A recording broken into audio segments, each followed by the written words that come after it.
చివరిదాకా తనను సాదుతాడనుకున్న కొడుకు అర్ధాంతరంగా చనువు చాలించాడు. కొడుకు లేని లోటు తీర్చుతూ కుటుంబాన్ని ఆదుకుంటూ ఇద్దరు కొడుకులను అత్తామామలను ధైర్యంగా నిలిచింది ఆ ఇంటి కోడలు.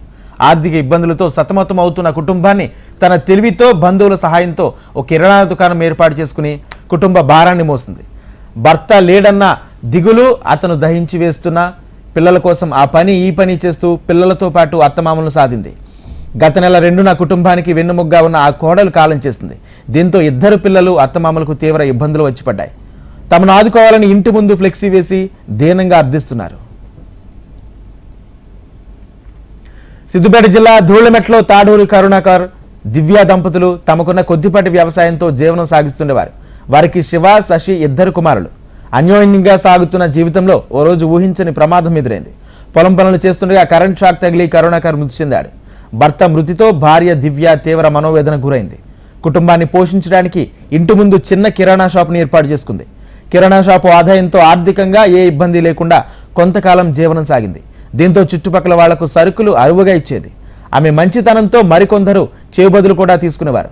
తిరిగి ఇవ్వకపోవడంతో డబ్బులకు కొంత ఇబ్బంది ఏర్పడింది. ఒకవైపు భర్త లేడని దిగులు, మరోవైపు ఆర్థికంగా ఇబ్బందులు వెంటాడడంతో దివ్య ఆరోగ్యం దెబ్బతింది.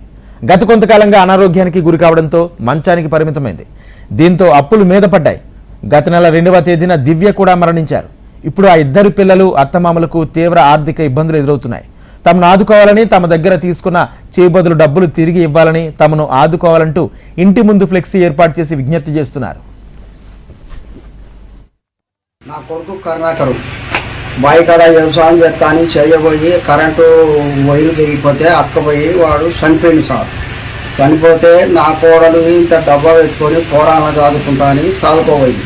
ఏదో ఇక కిరాణా షాప్ పెట్టుకొని బతకాలని ఆ పోరాలను చదువుకోవాలని పెట్టింది. పెడితే ఉద్దర్లు సద్దర్లు తీసుకోపోయిన వాళ్ళు 10-5 మాకు తెచ్చేయాలని మేము బోర్డు రాసి పెట్టాం సారు. మా పిల్లల ముఖం చూసి పరిస్థితి చూసి మాకు ఇవ్వాలి. ఆమె చెయ్యి వణుకుతుంది, నా కాలు విరిగిపోయింది. మా పరిస్థితి చూసి పిల్లల ముఖం చూసి మీరు తీసుకుపోయిన వాళ్ళు తెచ్చేయాలి ఇంటికి తిరిగి. ఆమెకు ఆరోగ్యం బాగలేక చనిపోయింది సార్. చాలా కలుగుతలేము, ఏం చేయాలి?